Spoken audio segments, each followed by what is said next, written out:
Welcome back. From the moment I saw the trailer for The Shape of Water, I knew it was something special, and Jim Ferguson is here to tell us that it's actually a film that could go places, could get awards, etc. Oh, without a doubt. After the screening, 50 critics walked out, wow, this is the movie. You know, you get that, you just know, you know, it's fantasy. It's set in 1962 during the Cold War. It's so different. I could talk longer than I have time for, but I did a nice interview with the director, Guillermo Del Toro. That's it. From Mexico, and he's so talented, and here he is. Set in 1962, which I was in college, just about finishing college, so I do remember a great deal about that period.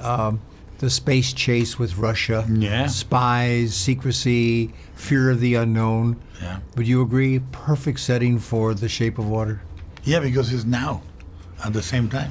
It's relevant. It's relevant now because we had the same problems, but it's also a time that in many people it's idealized because they were not there, or idealized because they were in a bubble. But it's a time where we had the same problems we have today in many, many forms. And the idea for this is to say, look,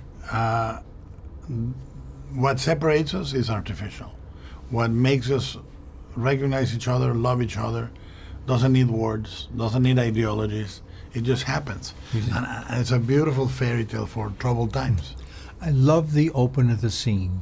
It's almost like a musical ballet. And you carry that through the entire film. I think I'm watching this wonderful story in music. The idea was to shoot it as a classical musical. And there is a musical number or two, little ones, but they're very beautiful. And there's the central musical number is almost crazy good and crazy beautiful. But what it is such an extraordinarily unique story. I want to make sure that every audience can enjoy it. And part of it is going to visually a very classical, beautiful look. As somebody who's written a screenplay myself, I just admired the fact that you took a long time to create Doug Jones's suit. Beautifully done. 3 years. 2 years of design, 1 year of execution, and it's an exquisite creation. It really is. I've done many creatures in my 25 years of career, but this is the most, in every sense of the word, divine. Because it's an elemental god from a river. It's not a creature only.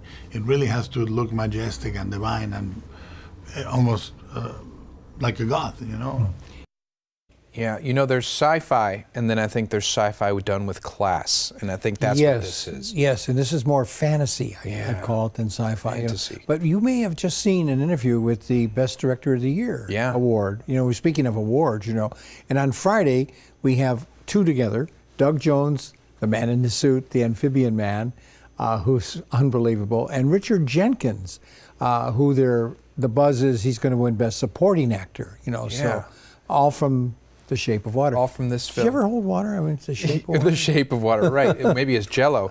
But I don't usually go to films. This is one I think I'm going to go watch. Jim, thanks for joining us. I highly recommend it. I'm going to review it next week. Okay. Very good. If you want even more of these celebrity interviews, visit TucsonMorningBlend.com and search for Hollywood Happenings.